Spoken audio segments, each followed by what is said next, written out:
Mes bien chers frères, préparez le chemin du Seigneur, rendez droits ses sentiers. Nous dit Jésus dans l'Évangile ce dimanche. Citant le prophète Isaïe, saint Marc nous rappelle que celui qui est la voix qui crie dans le désert, c'est bien sûr Jean le Baptiste.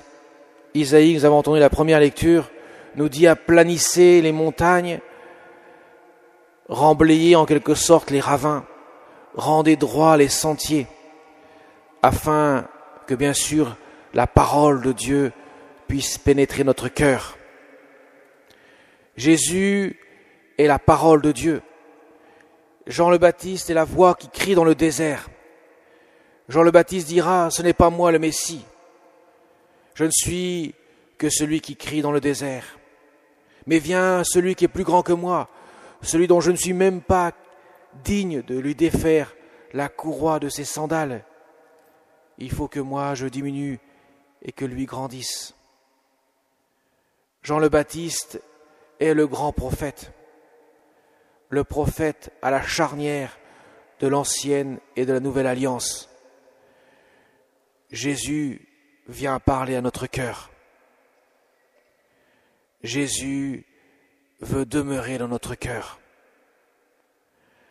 Jésus est la grâce de Dieu. Il incarne cette grâce qui se donne pour chacun d'entre nous, pour que nous puissions vivre de l'Esprit de Dieu. Car mes chers amis, ce qui est la révolution, ce qui est radicalement nouveau, c'est que Dieu s'incarne, Dieu se fait homme et vient et veut demeurer dans notre cœur. L'incarnation permet ainsi à l'avènement de notre Seigneur Jésus, non seulement dans la crèche de Bethléem, mais il veut aussi habiter notre cœur, y demeurer. L'incarnation pourrait-on dire, ne se réduit pas seulement à une présence physique de Dieu dans l'humanité, dans la personne de Jésus, du Verbe de Dieu, Verbe éternel qui se rend présent dans son humanité par le Christ, le Fils de Dieu. Mais il veut aussi demeurer dans notre cœur. Il veut nous agréger à son corps, qui est l'Église. Voilà pourquoi il nous demande d'aplanir nos chemins. Dieu nous parle à travers les Saintes Écritures pour nous dire « Je veux demeurer dans votre cœur, je veux l'habiter ». Jean fera un baptême de conversion, il baptisera avec de l'eau. Jésus va instaurer le baptême dans l'Esprit Saint, nous fera plonger dans sa mort et sa résurrection pour nous revêtir de sa grâce, de la grâce filiale, d'être fils adoptif du Père éternel, frères et sœurs de Jésus-Christ, afin que nous puissions en quelque sorte être déifiés, divinisés. Comme le dira le célèbre saint Irénée, le premier ou l'un des premiers théologiens de l'Église, Dieu s'est fait homme pour que l'homme devienne Dieu, mais pas la force du poignet, avec la grâce de Dieu. Voilà mes chers amis, le Seigneur nous appelle pour que nous puissions ouvrir notre cœur à sa grâce.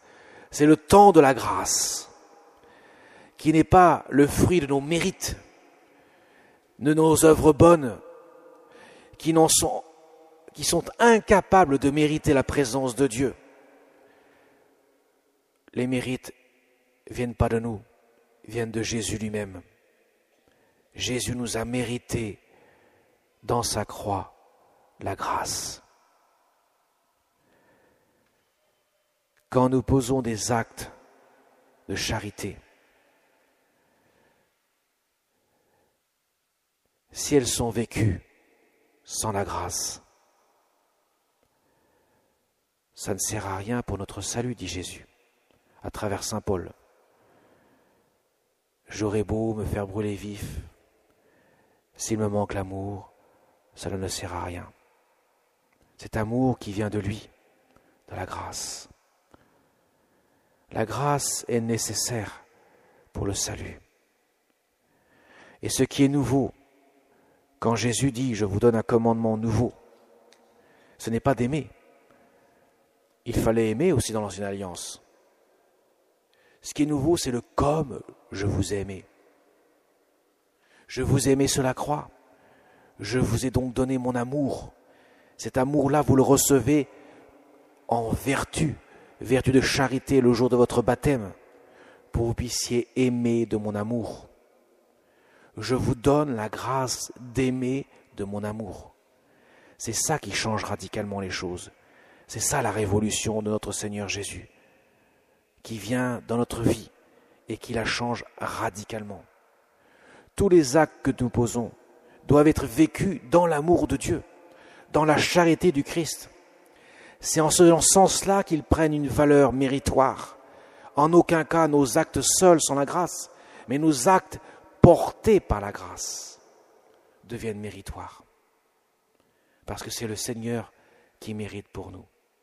Et les actes que nous posons sont ainsi signes d'adhésion à la grâce de Jésus, à la grâce de notre Seigneur, sont signes d'adhésion à l'amour de Dieu, sont signes d'accueil, de réception de la grâce, qui ainsi devient agissante dans nos vies. Voilà pourquoi, mes chers amis, le jansénisme, qui était une théorie qui a vécu pendant des dizaines, voire des centaines d'années, ça peut beaucoup dire, mais au moins 2 ou 3 siècles. Cette théorie du jansénisme consiste, et malheureusement c'est une hérésie qui revient sans cesse dans l'histoire de l'Église, déjà avec Pélage au temps de saint Augustin, c'était une forme de jansénisme avant l'heure, pourrait-on dire, consistant à vouloir faire son salut à la force du poignet. Certains en venaient à dire, plus je souffre, plus j'ai de chance d'aller au ciel. Et non, la souffrance n'a aucune valeur méritoire. Ce qui mérite, c'est pas la souffrance, c'est l'amour, malgré la souffrance. La souffrance n'est que le résultat, la conjugaison, pourrait-on dire, de l'amour qui rencontre le mal. Et forcément qui fait souffrir. Plus j'aime et plus je rencontre le mal, plus je souffre, évidemment. Voilà pourquoi les saints, ce sont ceux qui souffrent le plus. Leur amour, l'amour, elle habite tellement leur cœur que le péché, bien sûr, entrant en conjugaison avec cet amour, provoque une grande souffrance dans leur cœur. Mais cette souffrance, ce n'est pas une souffrance voulue pour elle-même, c'est une conséquence d'un amour sans limite pour leur Dieu. C'est notre Dieu qui a voulu justement porter tout dans sa croix et qui a souffert comme personne ne peut souffrir parce que son amour infini a voulu prendre tous les péchés de tous les hommes. Voilà, mes chers amis, la grâce de Dieu. C'est ça que le Seigneur nous donne dans cet évangile de ce jour, de 2e dimanche de l'Avent, où peu à peu nous approchons du mystère de Noël pour préparer nos cœurs, pour que notre cœur soit un sentier, une route droite, aplanie, pour que le Seigneur puisse venir, parce qu'il veut habiter notre cœur. La crèche doit être aussi dans notre cœur. Nous devons chérir cette présence de Dieu. C'est comme cela que le Seigneur nous sauve, par une présence de sa grâce. Et dans quelques instants, lorsque nous allons approcher du mystère de l'Eucharistie, nous allons recevoir la Sainte Communion, le corps et le sang de notre Seigneur Jésus, son âme et sa divinité. Eh bien, nous allons être comme une crèche.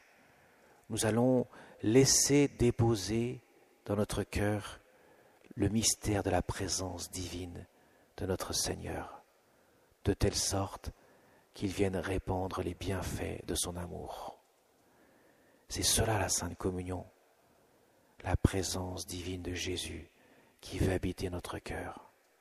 Ça rejoint cette parole d'Isaïe, aplanissez les chemins, laissez le Seigneur pénétrer votre cœur. Il veut y demeurer, il veut y habiter. Tel est le sens de la vie de la Vierge Marie. Son cœur immaculé que nous avons fêté il y a 2 jours n'est autre qu'une transparence totale à la présence divine, une totale transparence à l'action de Dieu en elle, de telle sorte qu'elle fut élevée au sommet de la sainteté, qui n'a pas son égal, puisque personne ne peut rivaliser avec elle. Une totale transparence à l'amour de Dieu, par un acte de volonté. Oui, Seigneur, que tout se fasse pour moi selon ta parole. Ce fiat correspond à ce que le Seigneur nous demande chaque jour. C'est pas compliqué à comprendre, mais certes, c'est un peu dur à vivre, parce qu'il faut combattre en nous. Il y a des résistances, mais l'Esprit Saint vient à notre secours. Le sacrement de la confirmation que beaucoup d'entre vous ont reçu nous donne les 7 dons de l'Esprit Saint pour justement mener ce combat spirituel contre nous-mêmes, contre nos penchants mauvais, contre notre cœur qui ne se laisse pas facilement adopter par Dieu. Alors demandons, Seigneur, avec l'intercession de la Vierge Marie, que nos cœurs puissent être des autoroutes de la présence de Dieu, que le chemin soit dégagé pour que Jésus vienne habiter notre cœur et nous donner ainsi l'onction de sa grâce qui ne cesse de découler de sa croix, de son côté ouvert. Amen.